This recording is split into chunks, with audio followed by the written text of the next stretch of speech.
we wanted to do a school that would deepen the understanding of our members around some of the key issues. We've wanted to do it for years. And one of our board members, Derrell Dular, he was a wonderful man. He was American. He was a conscientious resistor in the Vietnamese War. He came up to Canada, at huge sacrifice, left his life and his family behind, not life, sorry, and family behind in the United States, and came to Canada and worked his whole life here for social justice. And he formed several organizations, the Older Canadians Network, and worked to protect Canada's social programs from cuts and privatization. He was a board member of ours, and he died of cancer a few years ago.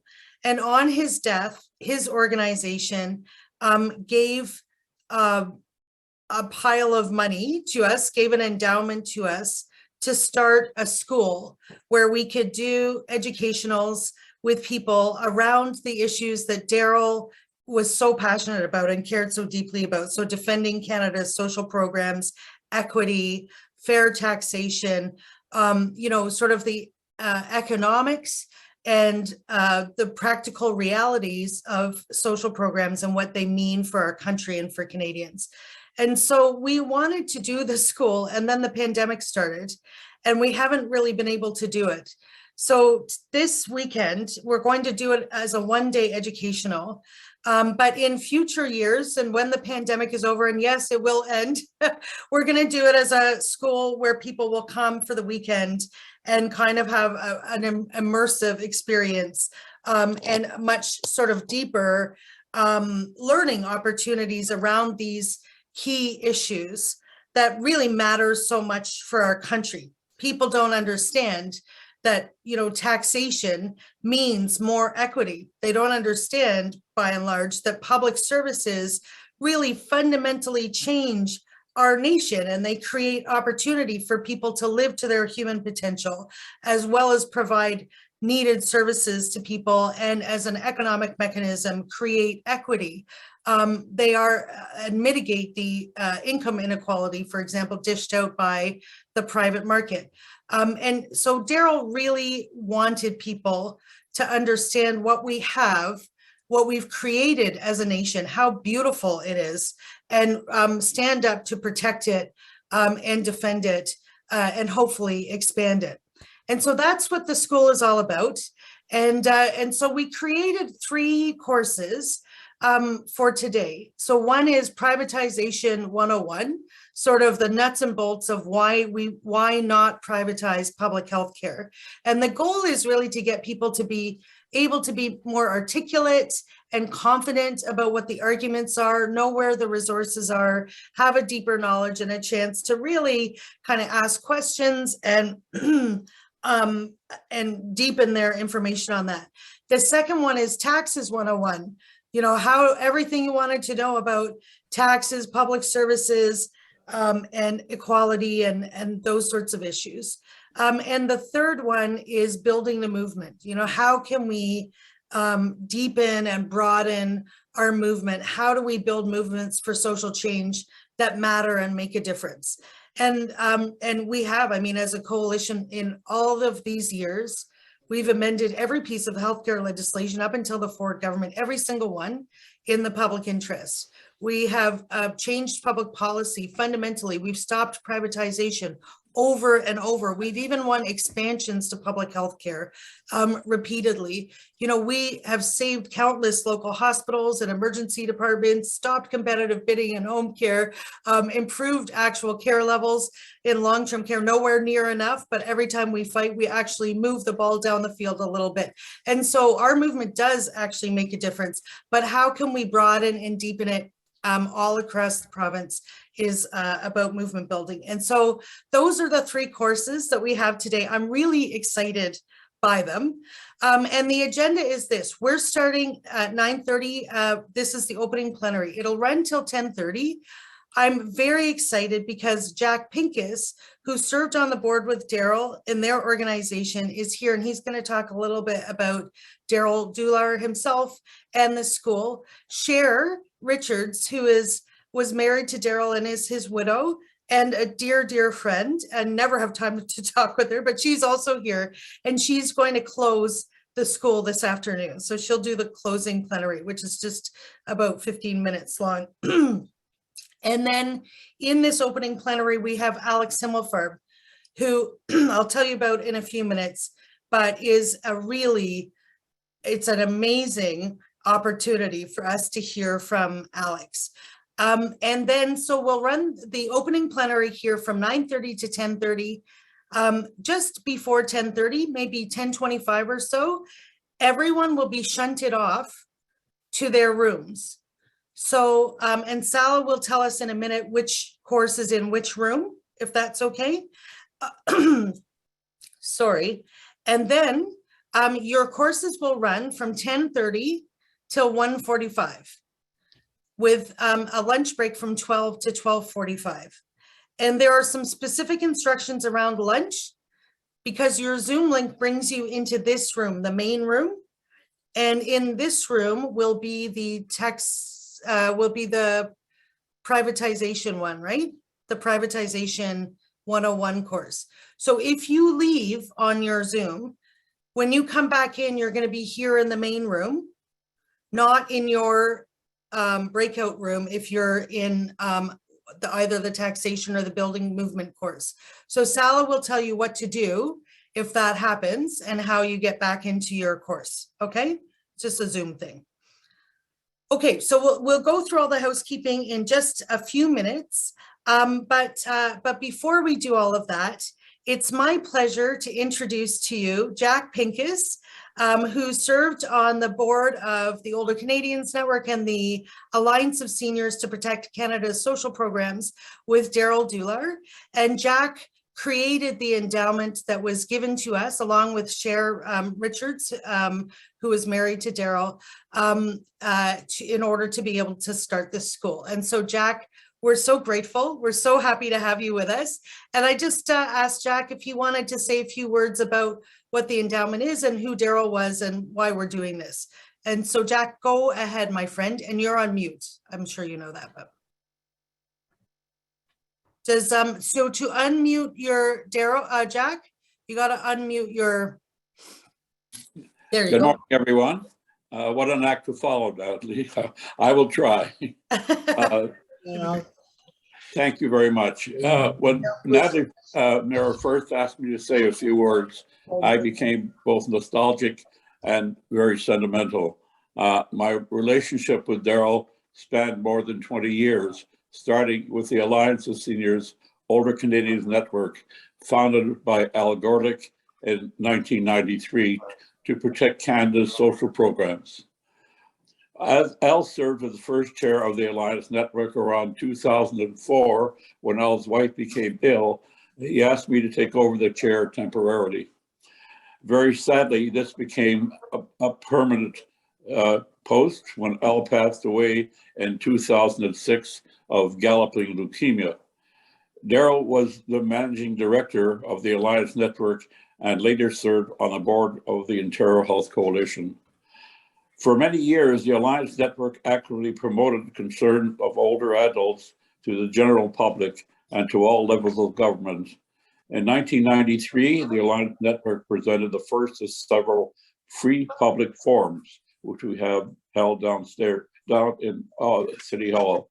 Over the years, Derrell and I worked closely together as the Alliance Network held a general and executive meeting every month.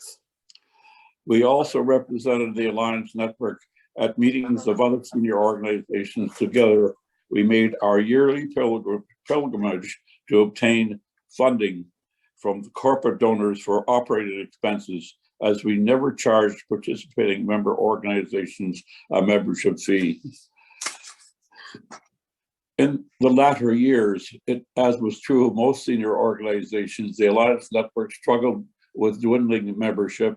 And when Derrell passed away suddenly of a brain tumor on November 30th, 2018, our driving force was no longer there.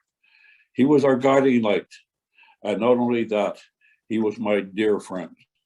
Shortly after that, by unanimous vote, it was decided to shut down the Alliance Network. This left the Alliance Network with a critical decision about the funds left in our treasury at the bank. Given Derrell's active involvement with the Ontario Health Coalition and the coalition's vital work, it was decided that the OHC would be the most worthy beneficiary. After a lot of red tape at the bank, we turned over our treasury to the OHC with the stipulation that it be used as a memorial to Derrell. Natalie presented us with the idea of the Derrell Dular Memorial School with the aim of providing people with skills and tools needed to inspire their members and the public to action to protect and enhance our public healthcare system. We, of course, were delighted to realize that our treasury money is being used as the seed money to start this memorial school in Derrell's name. Derrell has a lifelong commitment to Canada's public services and public health care. His devotion to social justice and protection for everyone was tireless. His passion, dedication, and endeavours is now fittingly being memorialized with the establishment of this memorial school. In closing, I would be remiss if I didn't thank the following Alliance of Senior Older Canadians Network members for staying with us to the very end. They are Olivia Lebovic, who's now deceased, Cher Richards, the love of Derrell's life, Patricia Hart, Astrid Fernandez, our very capable recording secretary, Mary Ellen Arianto, Charles Goldberg, Cindy Silver, deceased. Kudos to you all.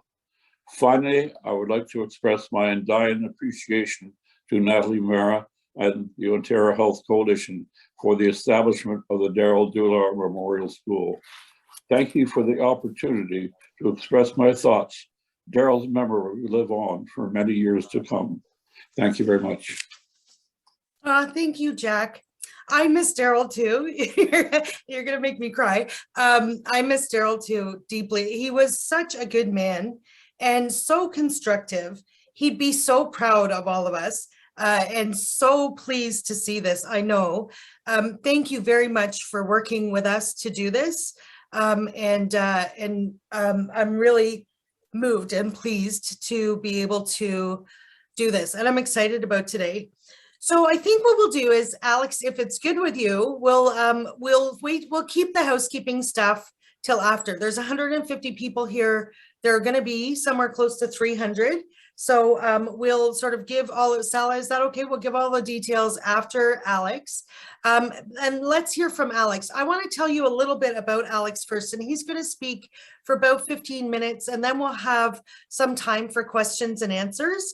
And then just before we go off to all of our sessions, Sala is, we do actually, sorry, because some of the facilitators are going to leave early, right? To go to their rooms. So we do need to tell you just a couple of things. For the facilitators, there's a technical issue. In order to admit people from the waiting room, Sala has to be the host. You can all be co-hosts. This is for the facilitators for the various classes, right? The courses. You can all be co-hosts, but you cannot be the host, because Sala has to be the host, or he can't admit people from the waiting room, and he can't move people that get shunted into the wrong breakout room. And he's the one who's going to move people around if they end up in the wrong breakout room. So for Patrick and Linda, this matters because you are going to use immersive view at one point for a tactile exercise. That will be at 11:50. Sala will make one of you, whichever one it's supposed to be, the host at 11:45. Okay, so you can do that, and then he'll take the host back at noon when you go for lunch. Just one technical issue that you need to know. Otherwise, we're good, and we can do all of the other housekeeping after. Okay, so I hope Linda and Patrick are on. Maybe you could just indicate in the chat. You got it. Okay, and could you indicate in the chat which one of you needs to be the host to use the immersive view in that section of your course? And then Patrick. Okay, then Sala can do that. And the rest of you will be co-hosts. You'll have the powers of the co-host, just not there can only be one host. It's a Zoom functionality thing. Okay. So without any further ado, I am so pleased. Alex Himmelfarb, he's an important man, you know, and and he's been a great friend to us at the Health Coalition. And I love him for a bunch of reasons. First, I'm going to tell you who he is. Was a senior executive with the federal government for 30 years in a lifetime. He served in the Privy Council office, Treasury Board, the Ministry of Canadian Heritage. He was appointed to the clerk of the Privy Council. And I'm thinking people don't know what the Privy Council is likely. It's the top body it's like the central agency of the federal government.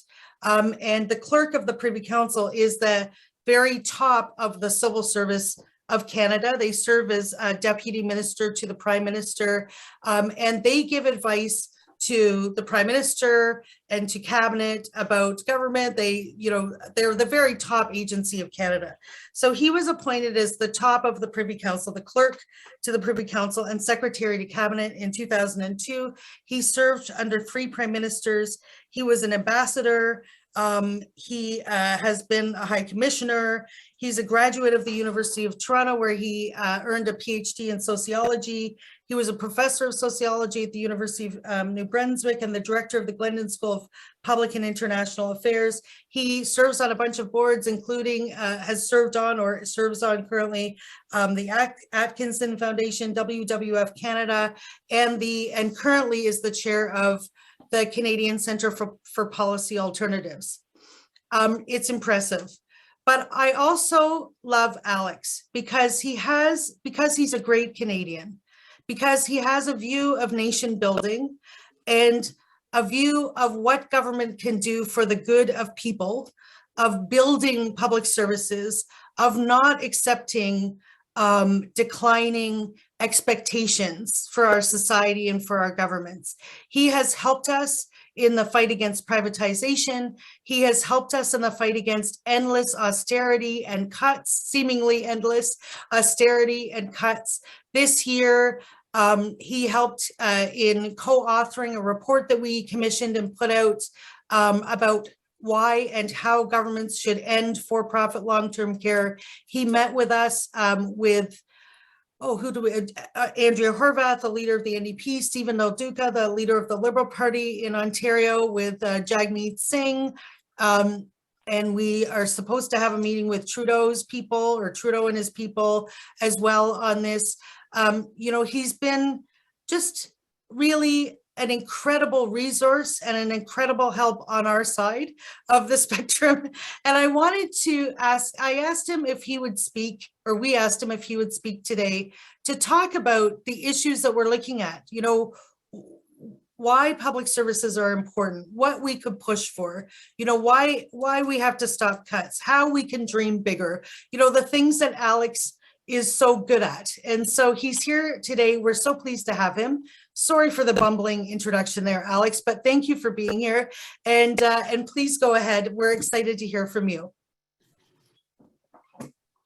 Well, thanks, Natalie. I sound tremendous. Thanks for that. Thanks for your introductory comments.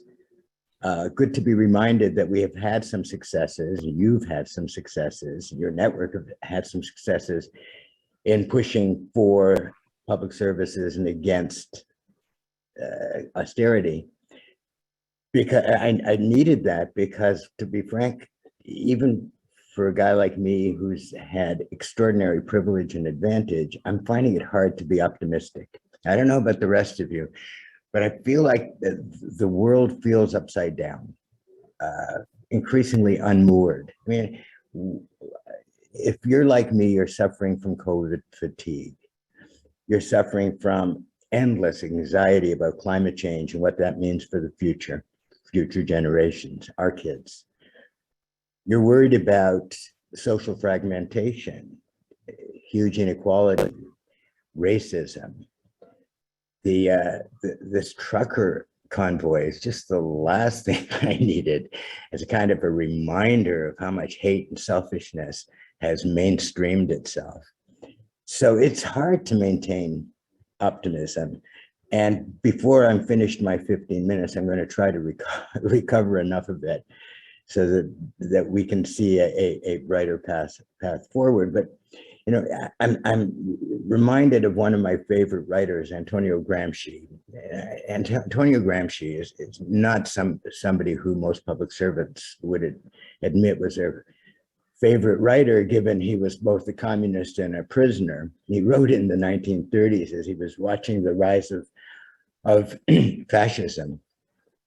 And he described these periods, these uneasy periods where things were upside down, as interregnum, a period where the old world is dying, the new world is not yet born. And he described this as a period of monsters and what he called morbid symptoms, but it's also a time of opportunity. And so the question for us, I think, today over this course of lessons, and then going into the elections and beyond, is how do we seize opportunity and avoid the monsters? And if we're going to do that, and I believe we can do that, because I believe we are enormously powerful together if we recognize our collective power, and if we rediscover solidarity, we're enormously powerful. But in order to exercise that power, I think we have to understand how we got here. How did we get to the place where inequality is now taken for granted, where we assume that our kids won't have it as good as we did? Whereas people of my generation, at least for the most part, sucked the marrow out of the bone and now are just happy to manage decline, take care of ourselves and our kids. How do we get to a place where racism, sexism is making a comeback? How do we get to a place where our climate change strategy is to set targets that are too low and then fail to meet those targets? What I'm saying is, if you're putting something down, you need to give your floors a quick cleaning. We got it, Alex. It's okay. Oh, okay. Yeah, where we set climate change targets too low and then fail to meet even those targets. And you know, where I mean, let's start with COVID. Surely COVID has taught us some lessons. It's taught us the huge costs of this right-wing agenda.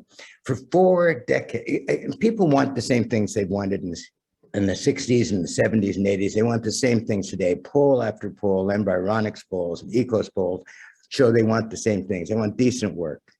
They want a fair chance for themselves and their children. They want help when they're in trouble or ill, and they want help for others when they're in trouble or ill. They want a fair shake. They want a livable community. They want a clean environment. They want an inclusive democracy. They want freedom from strife. They want the same things they've always wanted, but what's changed is we're not so sure we can afford it. For 4 decades, we've been told we can't afford the country we want. We can't afford the society we want. And in fact, what COVID has taught us is we can't afford not to pursue it. That the exact opposite of what we've been told is true.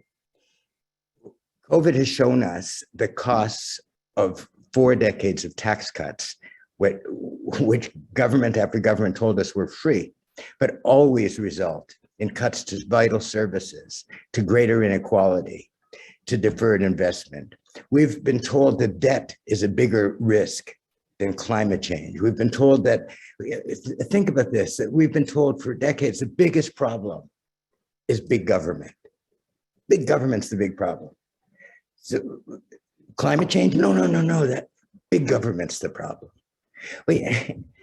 I have never known a progressive who said, you know, we should get government as big as possible. We should hike taxes as high as possible. You know what we should do? We should be as inefficient as we can be. Nobody's ever said that. What we say is we can afford the country we want if we're willing to pay the freight.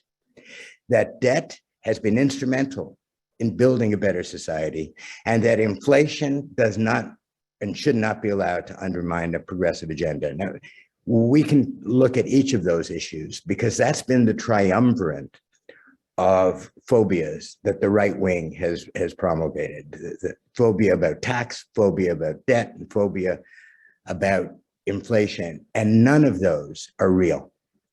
Or to put it in other ways, they are real and they should support a progressive agenda, not inhibit it. So, and it's not just, what has COVID taught us? COVID has taught us that our lack of preparedness on public health, a stretched healthcare system, the privatization of long-term care, the failure to have a national pharmacare system, the huge inequality has fatal consequences, deep human consequences. But you know what else it has? Devastating consequences for the economy. You cannot have an economy when people are afraid of dying, when people are afraid of infection. You can't have an economy if you don't invest in health and social justice. Those aren't nice to have if we can afford it. Those are essential for a strong economy as well as a just society. Those aren't separate. Think about floods, fires, and landslides in BC. We can't afford to invest in resilient infrastructure and to combat climate change. We can't afford not to. The costs, human and economic, of those floods, fires, landslides are just beginning. We need a progressive agenda, not just for justice, not just for social solidarity, not just for a strong society, but for a strong economy. And after all, how do you measure an economy? You measure an economy by how much it's delivering for the public good, for public welfare. The economy is not some disembodied thing that exists independent of people. The economy is people making transactions, making things, buying things, selling things. That's the economy. And if these people are sick and afraid or hate each other or don't trust each other, you have no economy. If you don't deal with fear and health and trust, you have no economy. The social and health investments we make are about investing in the economy. There was a moment in the middle of all of these crises where we could be forgiven, we more progressive, those of us on the progressive end of the continuum could be forgiven for thinking Overton's window is shifting, that, oh, wow, people aren't complaining about debt for a minute. People aren't yelling about taxes for a minute. They seem to be ready for government to spend a little bit. Governments of all stripe were stepping out to spend, but you're seeing the change in tone already. You're seeing the change in tone in Ottawa and Toronto. And what's the driver of this change? One of the three phobias, this time it's inflation. So you're hearing more and more, and by the way, we don't need politicians or economists to tell us we don't like inflation. We don't like paying the bills, and when the price is higher, we like it less. And for people already struggling week to week, this is not a trivial thing. It matters. So if in fact those people are suffering, that's a sign that we have not built our social safety net well enough, that we have not built our health system well enough, that we're not taking proper care of the people who need that care most. It's not a sign that we're spending too much. It's a sign that we're spending too little. It's also a sign that we have allowed labor rights and collective bargaining rights to deteriorate, and the bargaining power of workers to diminish, and the labor protections to diminish. So wages aren't keeping pace with prices. It also is a sign that we've allowed a few corporations to set the prices irrespective of competition because they don't fear competition. So any cost increases are passed on to consumers because they can afford to do that. So the very people who are yelling right now about inflation being the greatest disaster, like a virus of itself with a life of its own, are the same people making record profits. Those corporations are making profits like we've never seen before. The measure of inflation is the CPI, a collection of about 200 different across the board items that we use to live. And two of those measures are the costs of long-term care and the costs of childcare. And because we've kept them private, those costs are soaring. You want to fix inflation? And privatization of childcare and long-term care, and make sure that huge accessibility of high quality care is available for children and for people who need long-term care. Make it public, make it accessible, make it affordable. Those are two items in the basket of things they measure. We have to invest in them, not back away from them. And we have to stop depending on the private sector as the answer, because we've cut taxes and cut public services. We have to be tougher on competition laws and not allow a handful of corporations to set prices. Do you know that there are 3 companies that do almost all of the meat processing in Canada? 3 companies. And they're making enormous profits as prices go up for us, for meat, and farmers gain nothing. This isn't about farmers. This isn't about consumers. This isn't about citizens. This is about 3 big food corporations. Well, we can fix that. We don't fix that by cutting back on government. We fix that by making government stronger and more responsive to the people. The issue of supply chains that you keep hearing about, you know, that we have these disruptions in supply chains because of COVID and climate change. Well, that's partly because we have these huge global supply chains where we have outsourced production to where the pay is cheapest. And those global supply chains are hugely precarious, easy to disrupt when there's a pandemic or when there's climate change. And we have to rethink how we structure our economy to make sure the needs of people are the measure and not the needs of business. So there are solutions to inflation, and those solutions are about dealing with the causes: corporate concentration, weak bargaining power, huge inequality. There are 4 prices that are driving inflation. Housing. So let's increase the supply. Let's increase the supply of housing. Let's sure nobody goes homeless, and let's make housing a right. And let's invest in that right so it's real. Gasoline. Well, let's start making the transition to alternative energies, and let's provide the investments necessary to make that happen, to make that affordable. Cars. Well, it's probably, you know, let's hold on to our cars for a year or 2 longer. Stop buying so many cars. Let's wait till there's some electric cars. Give me a break. And meat. And I've talked about meat. Those are the 4 that are driving it. If prices had increased at the sort of target rate of inflation of 2% a year for the last decade, they'd be higher now than they are. We have actually lived in a low cost environment because we think of ourselves as consumers before we think of ourselves as citizens and workers. We've lived in a low cost environment on the backs of workers and the environment, and by externalizing the cost of the environment and by keeping wages low. We have allowed businesses to think that better than innovating and better than being smarter about business, the best way to make profit is to cut wages and externalize costs to the community. Well, we can have, you know, you'll hear the right talk about innovation. You want innovation, invest in public service. Mission-driven governments are the source of most innovation. There would be no Silicon Valley if there wasn't government R&D. So this is a time for us to seize opportunity to build a more just and sustainable future.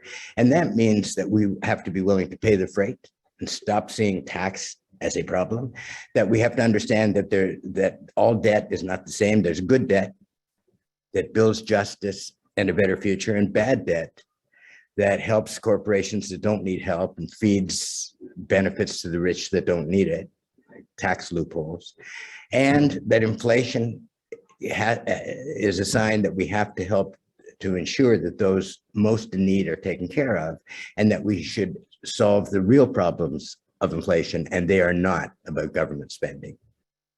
Let me leave it at that. Yeah. Are you feeling more optimistic? No, I feel much better having vented. Okay, good. I think of myself as being constructively pessimistic. To say, I'm not blind to the obstacles and how hard big change is, but I understand if we don't work together, it's impossible. That's right. And here we are, we have 170 people now.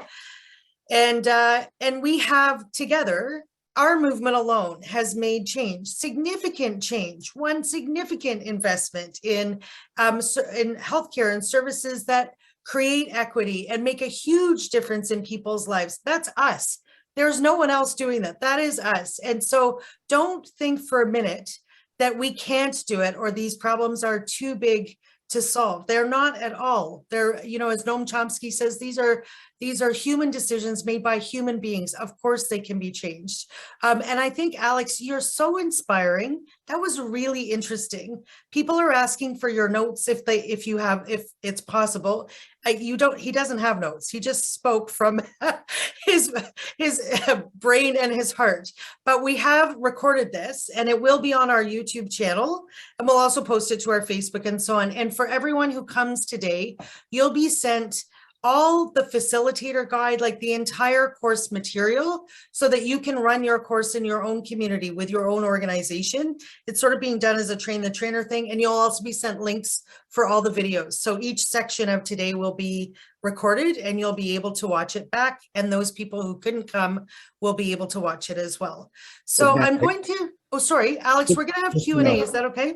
Yeah, just so you know, I can share with you a piece I've written that tax is not a four-letter word, a piece on taxes, a short piece. And I can share with you about how after the Second World War, debt helped build the Canada we know. And I'm just finishing off for Alberta Views a piece on a progressive approach to inflation and why inflation should be a reminder that what we need is more of what we've been talking about, not less. So I can send you those. Oh, thank you. Okay, so we'll send that out to all of the participants, like everyone who registered for today and for tomorrow. Okay. Okay. So I'm going to move to questions and answers. It's 10:16. So we have about just 14 minutes or so for questions and answers, and we have a pile of questions. So if it's okay, I'm going to ask Kelly to ask her question. And I'm going to ask you a few that are in the chat, Alex, and can you answer them together? And then we'll probably have time for one more verbal question. Tracy Ramsey has her hand up. So Kelly first, and then I'll ask you a few more that are in the chat all together, if that's okay. And then we'll probably be out of time. Does that work for you? Perfect. It's a difficult thing for you, but it'll get at least a few more of the questions in. So Kelly, please go ahead. Hi, I'm Kelly O'Sullivan. I'm a member of QP 7797. I've worked in the downtown east of Toronto since 1997. I've actually volunteered at my community agency since 1994 when I was a student at U of T. And so I have a deep history in the community of the downtown east, which is the opioid crisis center, unfortunately. People are dying of pain, poverty, and trauma, and a toxic drug supply. And while I respect, Alex, your focus on the economy, I think that time is gone. We have men sending rockets to the moon. Let's just think about the phallic nature of that for a moment and then move on. There's billions and billions of dollars. Stop talking about $15 affordable childcare, long-term care. Let's stop playing their game. It's a game we talked about at CUPE in 2012 when our national union wanted to sit down with capitalists and corporations and governments and have a tripartite agreement. You know what happens when you sit at the table with government and capitalists? When you're working class, you get screwed over. Stop trying to manage an economy that has failed us consistently since it has been introduced after the Industrial Revolution. Capitalism, Chinese communist supply model economy is everywhere. Your government, Trudeau, whoever, BC, Hogan, the NDP that fails us in some provinces is not our answer anymore, folks. Wake Okay. up. So Kelly, do you have a question though? Or just Are you going to focus on the economy, or are we going to talk about actually stopping the deaths that are happening in long-term care on our streets and our children being forced into Okay. schools, etc. Okay. That kind of talk. Thank you. Okay. No Thank more you. economy, bigger picture. Okay, and sorry, Alex, just a second. There's another one in the chat. I just wanted to add in. How can we best counter the hate and selfishness that, as you noted, has mainstreamed itself? And because I want to make sure you get in, I'm going to ask Tracy to ask her question now because it's not, I think it's more of a question than a statement. Go ahead, Tracy, and then we'll hand it over to you, Alex. Thanks so much, Natalie, and thank you, Alex. I met you in Port Elgin many years ago. Love your books. You know, a big fan of yours. Thank you for your chat this morning. This phobia, the tax debt inflation that is gripping our country. You know, how can we effectively push back on this? How can we, in very simple, you know, plain terms, be able to push back on this that is really being driven by the right? You know, Pierre Poilievre and many others who are just whipping up this fear in our country. How can we push back to show that better is possible, that we can tax for good, that we can, you know, create the long-term care and childcare, as you mentioned, that we deserve? So how can we push back on this narrative effectively, you know, from progressives? Perfect. Okay, thank you. Yeah, I'd love to answer, but I have to go. No, I'm kidding. Those are powerful questions. And Kelly, I hear you. So let me, and Tracy, thanks for your kind comments. I hear you, Kelly, and I get it. For at least 4 decades, all parties have been caught up in this neoliberal agenda, and the distrust of government has never been higher. We've seen 4 decades, the polls show it, ECOS has really good polling, of decline in trust in government. And it's totally understandable why government seems to have backed away from us. But, you know, it is the governments and unions are our 2 most powerful collective tools. And this isn't about trusting government as it is. It is about taking back government to make it what it could be, reinventing government to be people. But, you know, I think of, you know, I was sitting on a board, Atkinson board, with some community organizers who came in, and they were angry, and I understandably angry. And they were talking about how government's useless. And they were also talking about voting for Ford, that, you know, what's the difference anyway, or not voting at all. And I'm thinking to myself, you know, almost every one of your solutions is going to require government policy. As much as you distrust it, it's the tool we've got. If you don't link your private troubles, your community level troubles to the public issues, you will fail. You will fail if you don't make the links. You will fail if you don't try to make government better. That isn't to say, by the way, that government as it is something I'm asking anyone to admire. But government as it is will just get worse if we don't fight to make government better. So you know, the notion you throw up your hand and say, oh, what about the economy? Or if you don't make those links, they will keep cutting taxes, and there won't be money to help the people who are dying from overdoses. If we don't pay our taxes or panic about that, there won't be money to provide the clinics and the safe injection zones and the treatments necessary and the education necessary.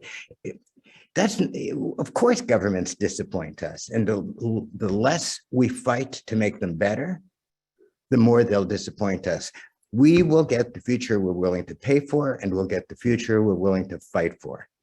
And those the 2 things go together. And the whole purpose of the Health Coalition is to fight for a better government and to fight with each other to make sure we're willing to pay the freight.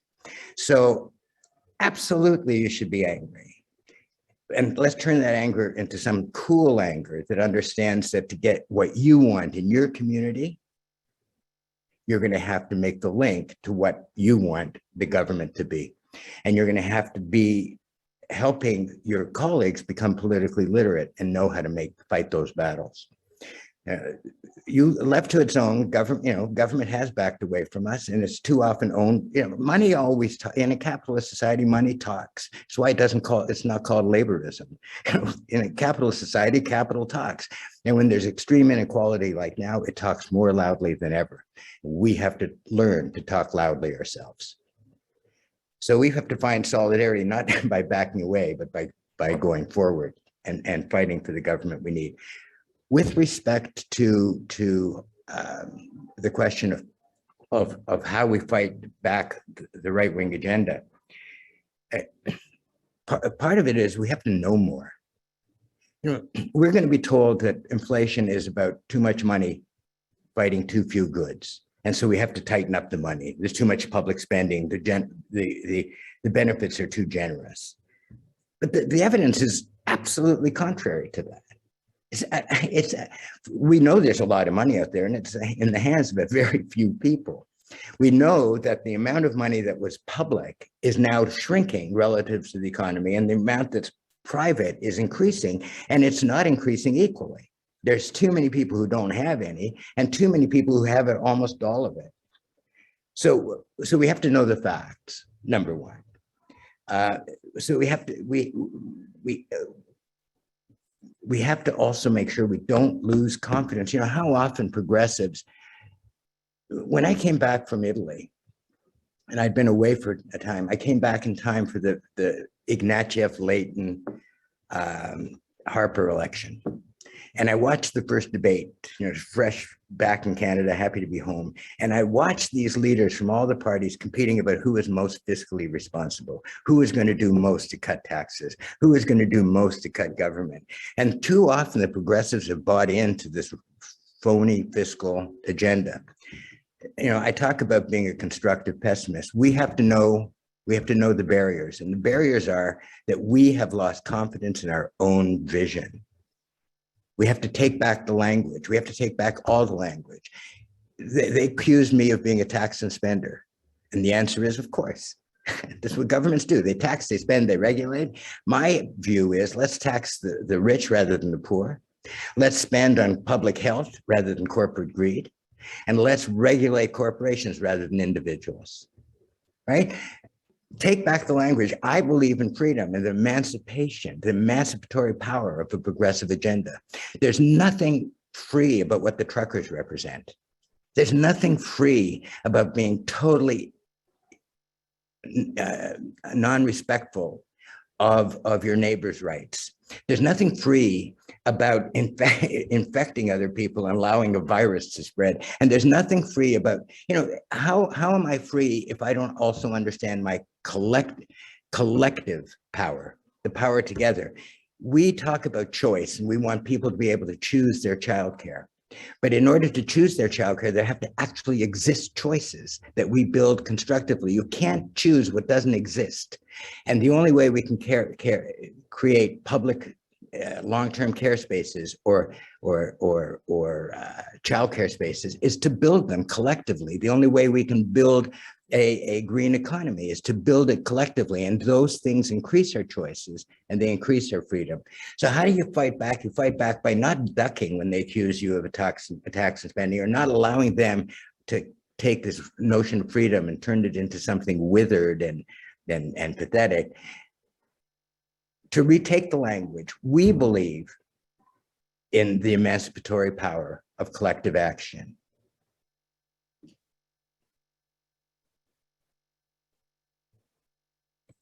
Sorry, I couldn't unmute. Yes. Yeah, we do. I mean, that's what we do, right? This is what, we have tried to do and continue to do. And it works. I mean, obviously the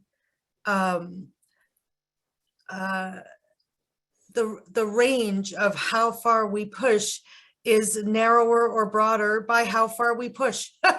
And so I think those messages are so powerful, Alex. I could listen. I don't know about the rest of you. I think the rest of you could too. I could listen to you all day. In fact, I would love for us to have a chance to have a longer discussion with you. And people are nodding. So can we do that? Can we do another one of these with a longer discussion? Because we have 2 minutes and then we're going to send everyone into their courses. But I think this has been helpful and really interesting.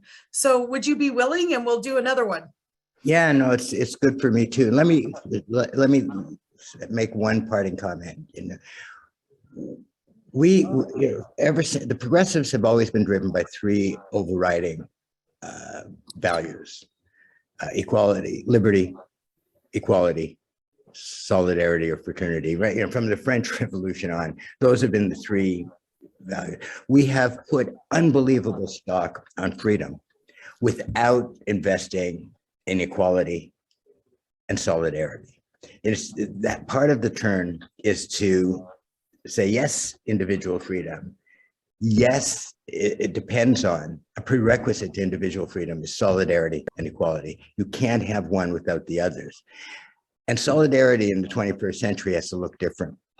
It has to hugely respect the lived experience and the fact that the common good has to capture diverse needs, diverse experiences, but we also have to recognize our shared human experience. We have to find ways of linking the various movements, the liberation movements that are out there, movements for women, Idle No More, and movements for Indigenous people, movement for people with disabilities, movement for older people, all of which are legitimate and have to be respected. We have to find the glue that ties those together and recognize that we are so much powerful if each fights for all and all for each. That's my final comments.